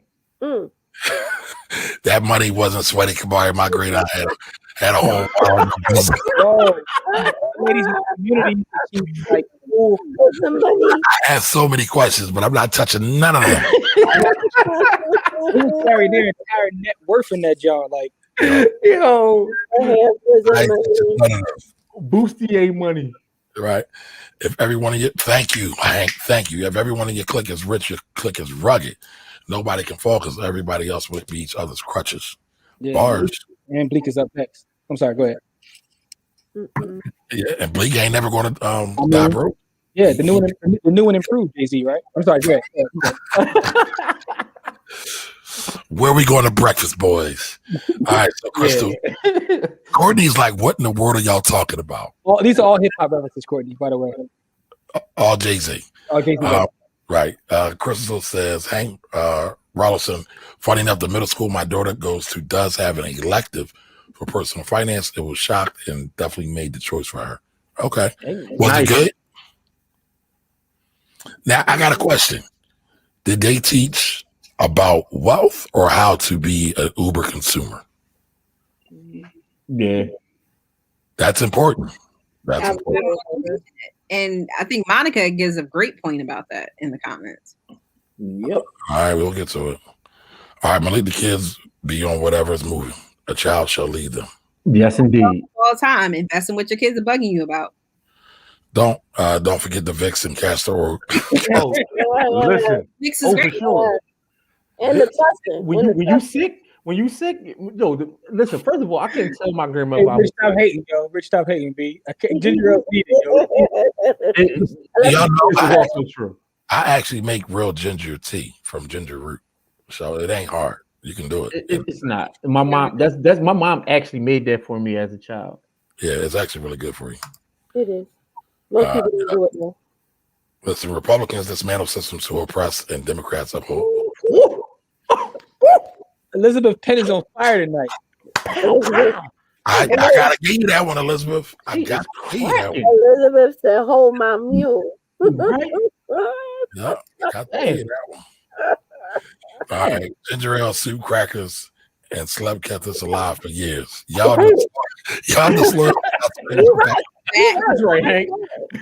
Tell him, Hank. Them old wives' tales kept a lot of folks on the. Man, listen, that's like grandma's talking about something. We ate pork all these years. We gonna keep on eating pork. Pork chop will save your life. Man, the pork from back. Tell him, if you hungry, y'all talking about y'all don't eat pork. A pork chop will save your life. All right. So Crystal said last year I was free from Santa. I just ripped the Band-Aid off and was like, look. That's good parenting. That's great parenting. All right. So Elizabeth says no book, just education and helping folks change their habits as best I can. Thanks, y'all. Elizabeth, maybe you should do a book though. Why not? Listen. Why not? Give a safe space so we can have better growth and progression. Yeah, we do need that. Yep. We do. Yep. All right, he's still getting it, Kamari. Okay, good. Did it get reduced at all? 9 years later, the people behind them are not. Ooh. Yeah. So it got reduced. That was the pension, Courtney. That was what you came to abuse me about. Okay, good point. They talking about pensions right here. They're relatively safe. Yeah, Oh, they're really safe. Oh, yeah, they're really not. But we'll talk about not guaranteed, but they're better than what's up. Get your money down. If it's not, you seen Falling Down, right, Don? Yeah. Yo, I ain't gonna lie. That's one of my top 10 movies of all time. Bull was like, "Look, I don't like the way this shit going. I'm gonna go change something." My man was a Falling Down, the one with Michael Douglas. Yep. He spazzed out. He was like, "Yo, I don't like." He's like, "I don't like the way this is going at all. Let's go get it." Yeah, you understand that movie so much better as you get older and become an adult. Like, yo, my man was not having that shit. He was like, "Yo." He was like, "Yo, I don't like this at all. Let's go get it." All right, so Don says, "I know my pension better be safe 3 years more," and I'm going. Gotcha. And get your money, Don. Get your money, Don. Don trying to excite a riot. Listen, I don't want no smoke with Courtney, y'all. She abuses me. She abuses me daily, y'all. Tax fight. All right, Monica says, "I agree with Kamari. I see how they teach history. I don't want them teaching misinformation." Oh, wait. So y'all can say all this stuff about the teachers, but I see one thing about guidance counselors, and y'all let me be clear. I can talk about teachers. I do that every single day. I can tell you about teachers firsthand. And to be correct, I didn't say anything about teachers. I'm talking about the system overall. Listen, we got textbooks, but we got textbooks that are saying that African people came here as voluntary immigrants, right? So the system is still very much rooted in lies. Come on, you see the part in the men where they had like it was like a piece from a textbook or something, and they said Africans come over to be voluntary workers. Yeah, it's like, what are y'all talking about? Or they call it forced immigration. Yeah, get the hell out of here, man! Like, if you don't get the hell out of here with that bull. All these things are necessary, man. Good old Vicks on your chest. Y'all know about that. Y'all wasn't outside. Yeah, y'all couldn't come off the porch. All right, Jimmy, and what's up, Karan? How you doing, man? Thanks for joining. What's going on, Karan? All right, so Jimmy and Jay defense Dame wasn't actually a friend. No. That's not true. They are actually on film saying that they were each other's best friend. I mean, because I was going to say, what about DeHaven and Klein? But we're going to leave that alone and keep it moving. Yeah. Hey, listen. Jay cut a lot of people out. He definitely cut a lot of people out of a lot of money. I ain't mad at that, though. Dane was an intro from a friend who thought, dude, Clark Kent introduced him. So that's what he's talking about. Yeah. Well, I just wanted to put a name to the face. Crystal says, shout out to Jazzo too, but that's either here nor there. Let's go. Definitely got shout out Jazzo. All right, they teach basic banking know-how. I haven't heard anything about investing so far. It makes her ask me. It makes her ask me questions, which I like. Now that's cool. Yeah, that's dope. Just to know her finance teacher is her only black teacher. Now that's dope. That's good. That's good. Right? All right, Marie, you can't make that comment, right? Let it go. Thank you, Elizabeth. Yeah, that's got to go into the 2021 wrap up.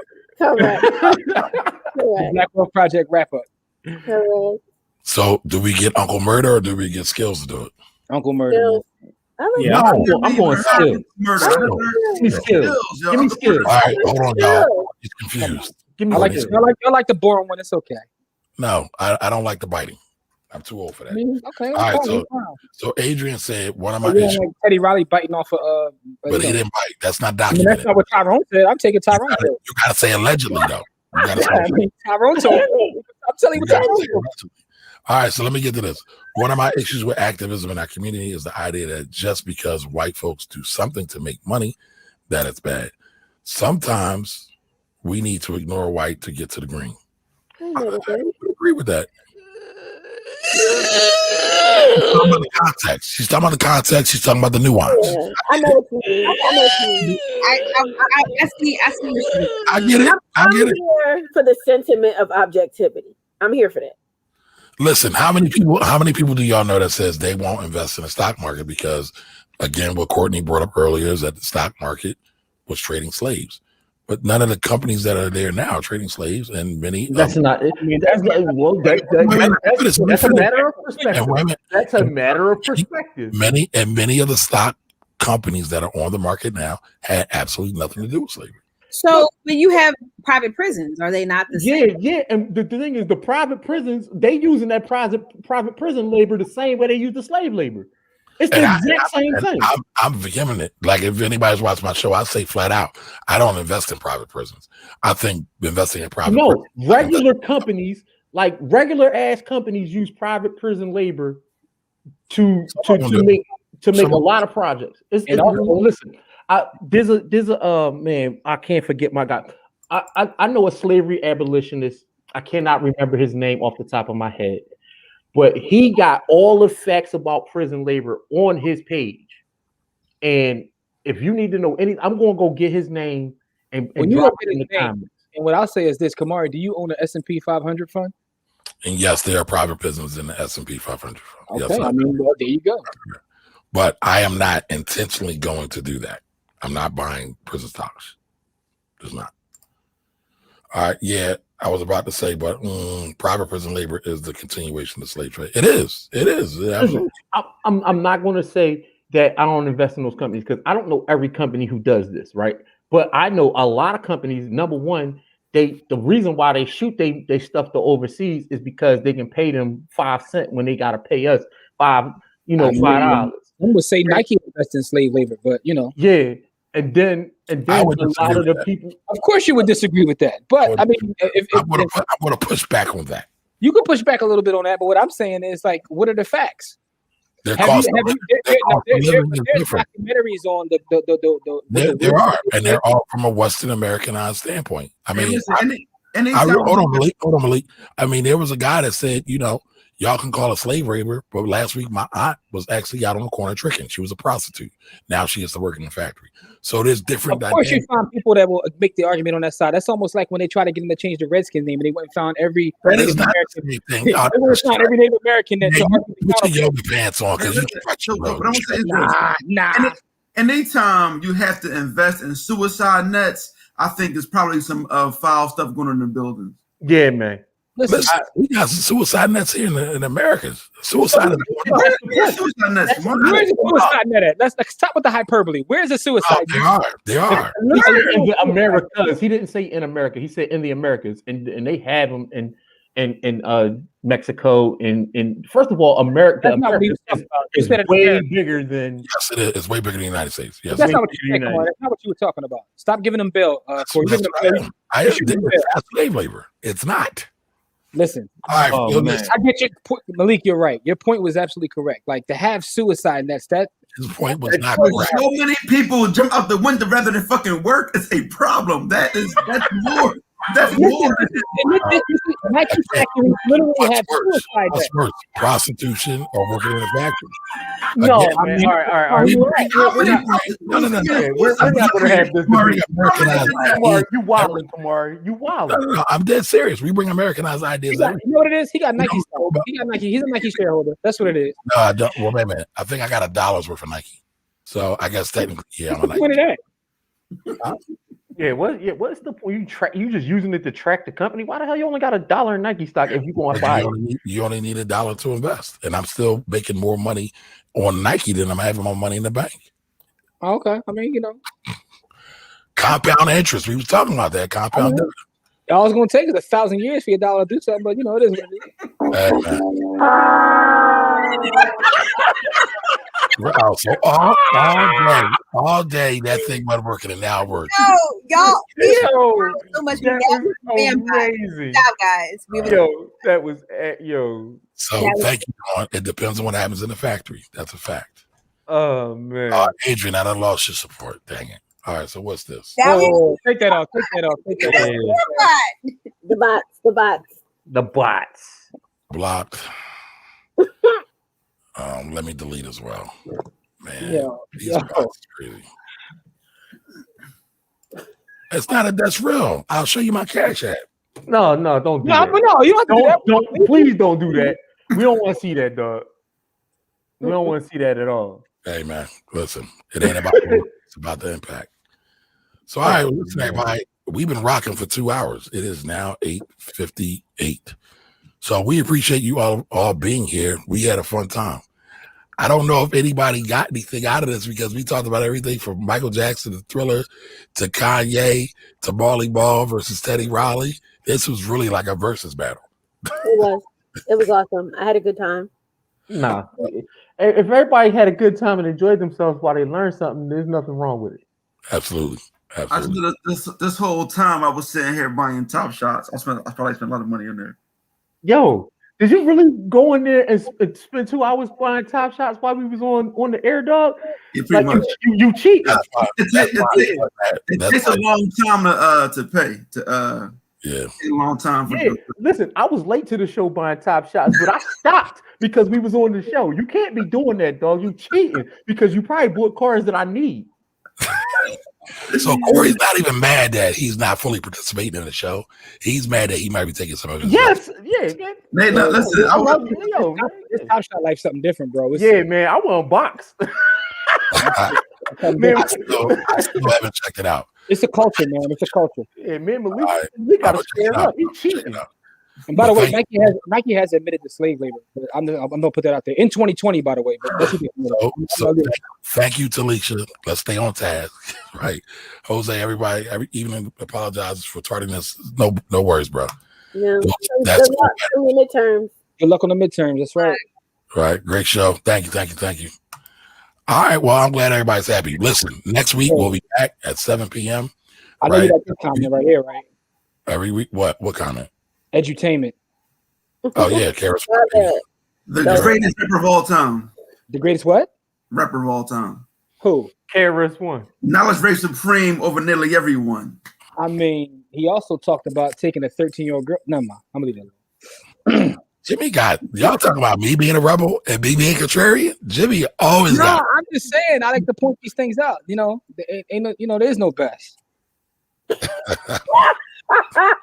All right. Listen, y'all. In closing, we will be back next Sunday, 7 p.m. Invite a friend, and we'll see y'all back next week. Have a great day, everybody. Bye. Peace.